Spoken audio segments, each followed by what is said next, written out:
Hey guys, Matt here. Accompanied by Lucas. With E3 just finishing in the States, this is the best time for the gaming industry to see what we will be playing in the near future. Games like Mass Effect 3, Halo 4, The Old Republic, Bioshock Infinite and Uncharted 3 were all shown. But we here at Real Perception Gaming see the bigger picture.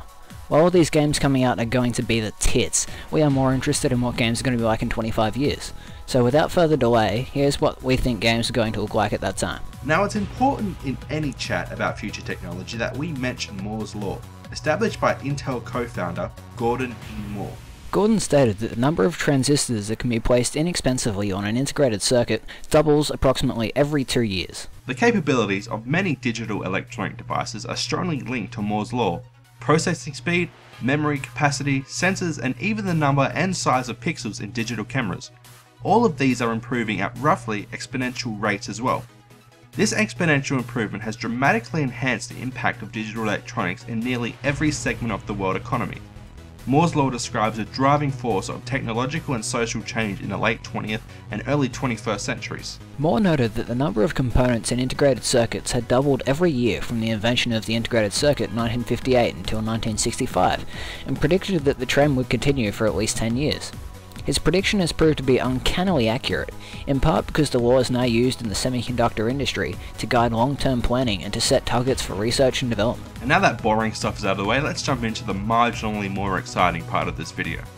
If you look back at the gaming industry, say 25 years, and then compare that to where we stand at the moment, there is a good chance you will see a little bit of change, if you can look hard enough.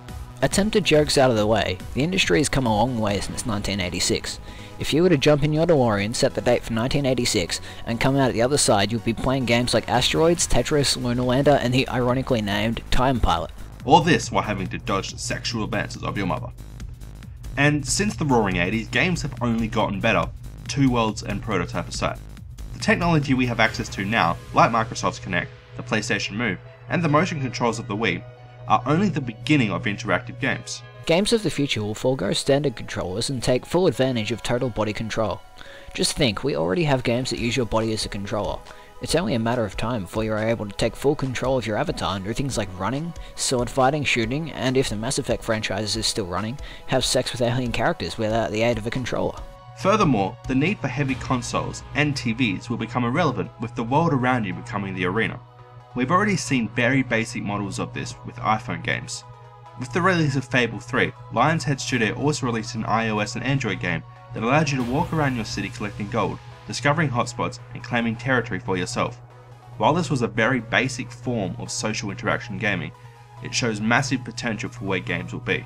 Exactly, just imagine being able to call your friends over to the park, putting on virtual reality suits and playing a game of Call of Duty there. It wouldn't just make gaming more socially accessible, it would also finally make it a healthy hobby.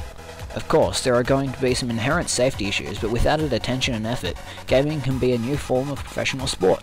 And it won't just be issues like that when it comes to progression. Other less noticeable changes will also be made, and are being made as we speak, mainly in terms of delivery. We have already seen Steam take the lead in terms of changing the way we access games, and the OnLive service in America is not far behind it. These services will become ever more viable as the world's internet connections are fine-tuned and perfected. Eventually, our internet will be instant globally. There'll be no lag, there'll be no delays, we'll be able to play 15 gigabytes of game in under a minute. And the increase in internet speed will also yield a greater leap forward in gaming.